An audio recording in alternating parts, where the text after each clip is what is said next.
নমস্কার বন্ধুরা, আরও একটি নতুন ভিডিও নিয়ে আমি তোমাদের ডিএস। আজকে আমার ভিডিওতে আলোচিত হবে ডব্লিউবিসিএস পরীক্ষার প্রিলিমিনারিতে বিগত বছরগুলিতে ইতিহাসের প্রাচীন যুগ সম্পর্কে কী কী প্রশ্ন এসেছে সেইগুলো সম্পর্কে। প্রথম প্রশ্ন, নানাঘাট শিলালিপিতে কোন শাসকের কৃতিত্ব বর্ণিত হয়েছে? এ প্রথম Satakarni, B Gautamiputra Satakarni, C Vashishthiputra Satakarni, D Yajnashri Satakarni. এখানে উত্তর হবে প্রথম সাতকর্ণী। এই নানাঘাট শিলালিপিটি রচনা করেছিলেন প্রথম সাতকর্ণী স্ত্রী নায়নিকা। দ্বিতীয় প্রশ্ন, প্রথম ঐতিহাসিক সম্রাট কাকে বলা হয়? A Dhanananda, B Chandragupta Maurya, C Bimbisara, D Bindusara. এখানে উত্তর চন্দ্রগুপ্ত মৌর্য হবে। ঐতিহাসিক হেমচন্দ্র রায়চৌধুরী চন্দ্রগুপ্ত মৌর্যকে প্রথম ঐতিহাসিক সম্রাট হিসাবে ভূষিত করেছিলেন। 3 নম্বর প্রশ্ন, কোন চালুক্য শাসক হর্ষবর্ধনকে পরাস্ত করেছিলেন? এ প্রথম পুলকেশী, বি দ্বিতীয় পুলকেশী, সি মঙ্গলেশ, ডি কীর্তিবর্মন। এখানে উত্তর হবে দ্বিতীয় পুলকেশী। বাতাপির চালুক্য শাসক দ্বিতীয় পুলকেশী 634 খ্রিস্টাব্দে হর্ষবর্ধনকে পরাস্ত করেন। ষোড়শ মহাজনপদের মধ্যে শেষ পর্যন্ত শক্তিশালী সাম্রাজ্য গঠন করেছিল কোন জনপদটি? A Kosala, B Kashi, C Magadha, D Panchala. খ্রিস্টপূর্ব ষষ্ঠ শতকে বিভিন্ন বৌদ্ধ গ্রন্থ, অঙ্গুরোত্তর নিকায়, জাতক, জৈন গ্রন্থ, ভগবতী সূত্র, হিন্দু পুরাণে ষোড়শ মহাজনপদের কথা জানা যায়।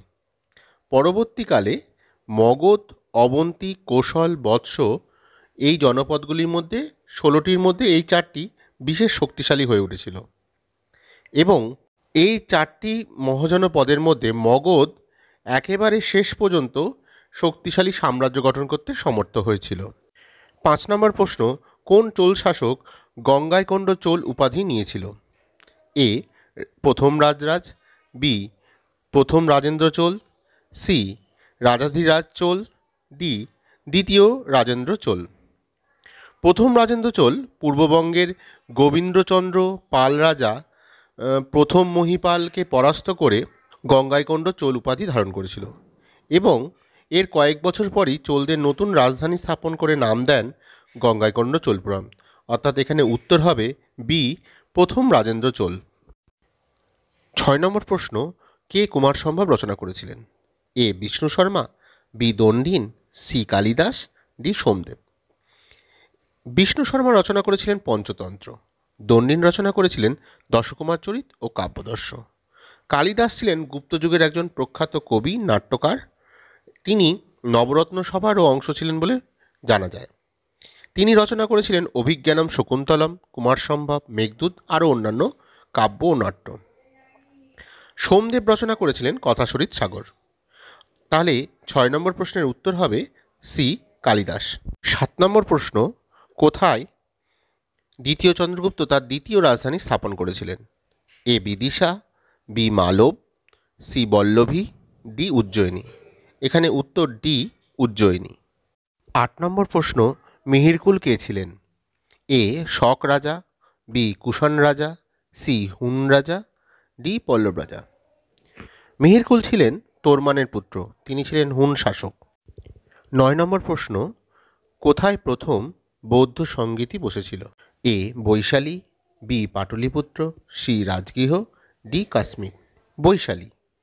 বৈশালীতে দ্বিতীয় বৌদ্ধ সঙ্গীতি বসেছিল। এর নেতা ছিলেন সাবাকামী। সম্রাট কালাশকের সময় এই বৌদ্ধ সঙ্গীতিটি বসেছিল। পাটলিপুত্রে বসেছিল তৃতীয় বৌদ্ধ সঙ্গীতি। সম্রাট অশোকের আমলে মঙ্গলীপুত্র তিস্য ছিল এর সভাপতি।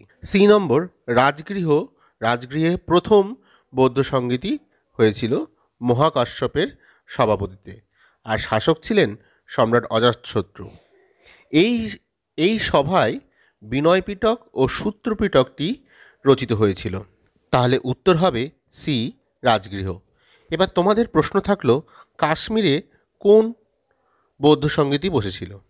10 নম্বর প্রশ্ন, কোন শাসকের আমলে নালন্দা বিশ্ববিদ্যালয় স্থাপিত হয়েছিল?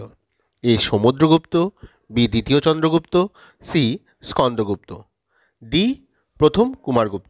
আনুমানিক 427 খ্রিস্টাব্দে বিহারে, বর্তমান বিহারে একটি আবাসিক বিশ্ববিদ্যালয় প্রতিষ্ঠিত হয়, যার নাম নালন্দা বিশ্ববিদ্যালয়। এটি প্রথম কুমারগুপ্তের আমলেই স্থাপিত হয়েছিল। তাহলে এই প্রশ্নের উত্তর হবে ডি প্রথম কুমারগুপ্ত। এবার আলোচনা করব 2022 সালের প্রশ্নাবলী নিয়ে। 11 নম্বর প্রশ্ন, এলাহাবাদ প্রশস্তি কে রচনা করেন? A Harisena, B Vishakhadatta, C Kalidasa, D Shudraka. এখানে উত্তর হরিসেন হবে। এ হরিসেন। হরিসেন ছিলেন সমুদ্রগুপ্তের সভাকবি। তিনি রচনা করেছিলেন এলাহাবাদ প্রশস্তি। হরিসেন সমুদ্রগুপ্তের পররাষ্ট্রমন্ত্রীর দায়িত্বও পালন করতেন। বি নম্বর যে অপশান ছিল বিশাখ দত্ত, বিশাখ দত্ত রচনা করেছিলেন মুদ্রা রাক্ষস, যেটা চন্দ্রগুপ্ত মৌর্যের জীবন সম্পর্কে জানা যায়। সি নম্বর কালিদাস, কালিদাস সম্পর্কে আগেই আলোচনা করা হয়েছে। ডি নম্বর শূদ্রক, শূদ্রক রচনা করেছিলেন মিচ্ছকটি।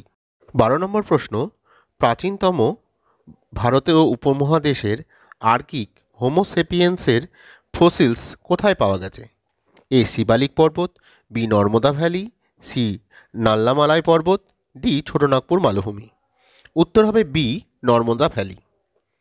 13 নম্বর প্রশ্ন, বিদেশি পরিব্রাজকদের ক্রম অনুসারে সাজাও।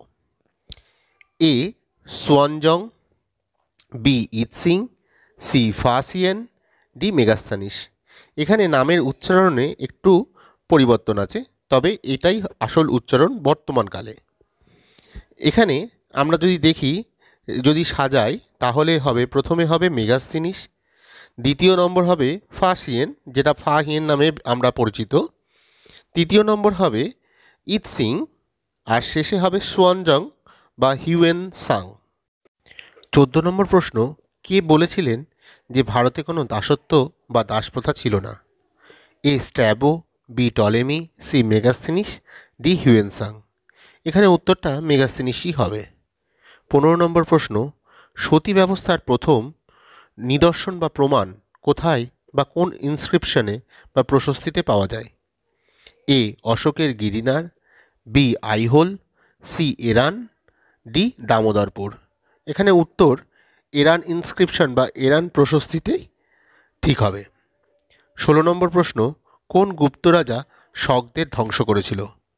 এ সমুদ্রগুপ্ত, বি প্রথম চন্দ্রগুপ্ত, সি কুমারগুপ্ত, ডি দ্বিতীয় চন্দ্রগুপ্ত। উত্তর ডি দ্বিতীয় চন্দ্রগুপ্ত হবে। দ্বিতীয় চন্দ্রগুপ্তের আরেকটি উপাধি ছিল শকারি, যেহেতু তিনি শকদের দমন করেছিলেন। 17 নম্বর প্রশ্ন, প্রাচীনতম ভারতীয় উপমহাদেশে কৃষিকাজের প্রথম নিদর্শন কোথায় পাওয়া গিয়েছে?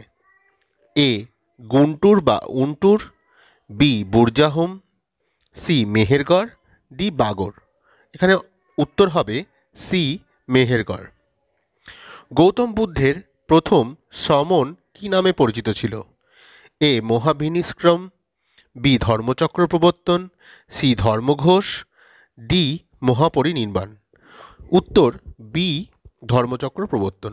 গৌতম বুদ্ধ বুদ্ধত্ব লাভের পর বারাণসীর কাছে সারনাথে মৃগদাব নামক এক উদ্যানে কৌডিন্য, অশ্বজিৎ, বপ্প, ভদ্রিয়, মহানাম নামক 5 জন শিষ্যের কাছে তার ধর্মমত প্রচার করেছিলেন।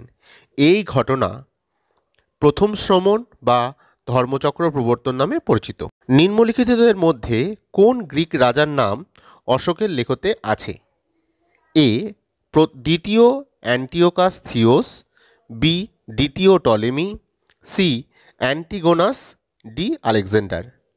এখানে উত্তর এ অ্যান্টিওকাস দ্বিতীয় থিওসের নাম, এটা ঠিক হবে।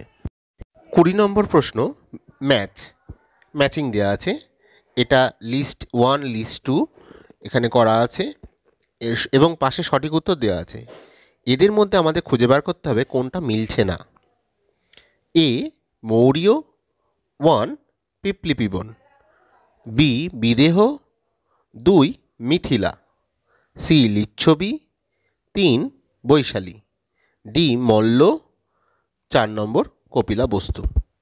এখানে যেটা মিলছে না বি নম্বর, অপশান বি নম্বর, ডি তার সঙ্গে 4 মল্লর সঙ্গে কপিলা বস্তু মিলছে না, বাকিগুলি মৌর্য পিপলিবীবন ঠিক আছে, বিদেহ মিথিলা ঠিক আছে, লিচ্ছবি বৈশালী ঠিক আছে।